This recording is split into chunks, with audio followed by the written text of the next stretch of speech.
اپنے وہ نہیں ہوتے جو تصویر میں ساتھ کھڑے ہوتے ہیں، اپنے تو وہ ہوتے ہیں جو تکلیف میں ساتھ کھڑے ہوتے ہیں۔ زندگی گزر گئی سب کو خوش کرنے میں، جو خوش ہوئے وہ اپنے نہ تھے اور جو اپنے تھے وہ کبھی خوش نہ ہوئے۔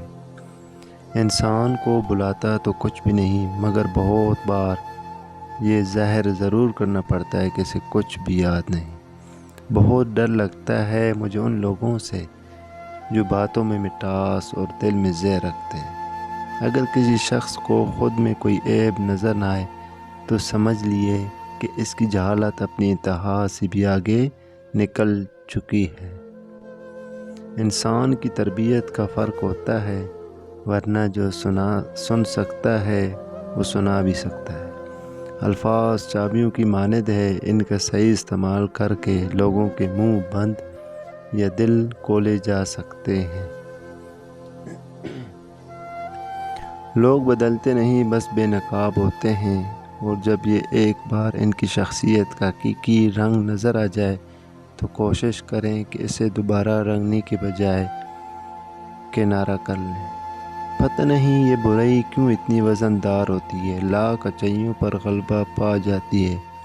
ہم انسان کسی ایک کی برائی کی وجہ سے اس کی لاکھ اچھائیوں کو بلا دیتے ہیں، پھر وہی ایک برائی دل میں سدا زندہ رہتی ہے، مگر اچھائیاں زندگی بھر کے لیے مٹ جاتی ہے۔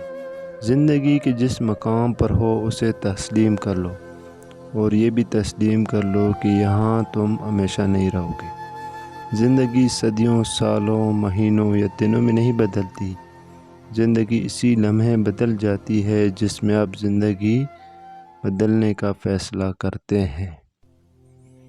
تم دوسروں کی راستے کی رکاوٹیں دور کرتے جاؤ، تمہاری اپنی منزل کا راستہ آسان ہوتا چلا جائے گا۔ دعاؤں میں تاثیر آپ کی طلب سے آتی ہے اور تاخیر آپ کی بہتری کے لیے ہوتی ہے۔ کبھی وقت ملے تو اپنے والدین کے چہروں کی طرف دیکھنا، آپ کو پتہ چل جائے گا کہ آپ کا مستقبل بناتے بناتے وہ کتنا خود ٹوٹ گئے ہیں۔ کسی نے پوچھا کون اپنا ہے اور کون نہیں؟ جواب آیا، اگر وقت اپنا ہے تو سب اپنے ہیں، ورنہ کوئی اپنا نہیں۔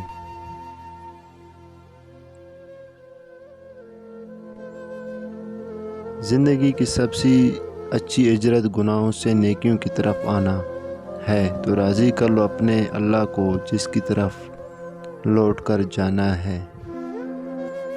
محبت کو الفاظ میں نہیں لہجوں میں تلاش کرو، الفاظ تو منافقین کی بھی بہت میٹھے ہوتے ہیں۔ دو چیزیں اپنے اندر پیدا کر لو، چپ رہنا اور معاف کرنا، کیونکہ چپ رہنے سے بڑے رہنے سے بڑا کوئی جواب نہیں، اور معاف کر دینے سے بڑا کوئی انتقام نہیں۔ کسی کی غلطیاں دل میں رکھنے کی بجائے درگزر کرو، کیونکہ تم بھی تو اپنے اللہ تعالیٰ سے یہی امید رکھتے ہو۔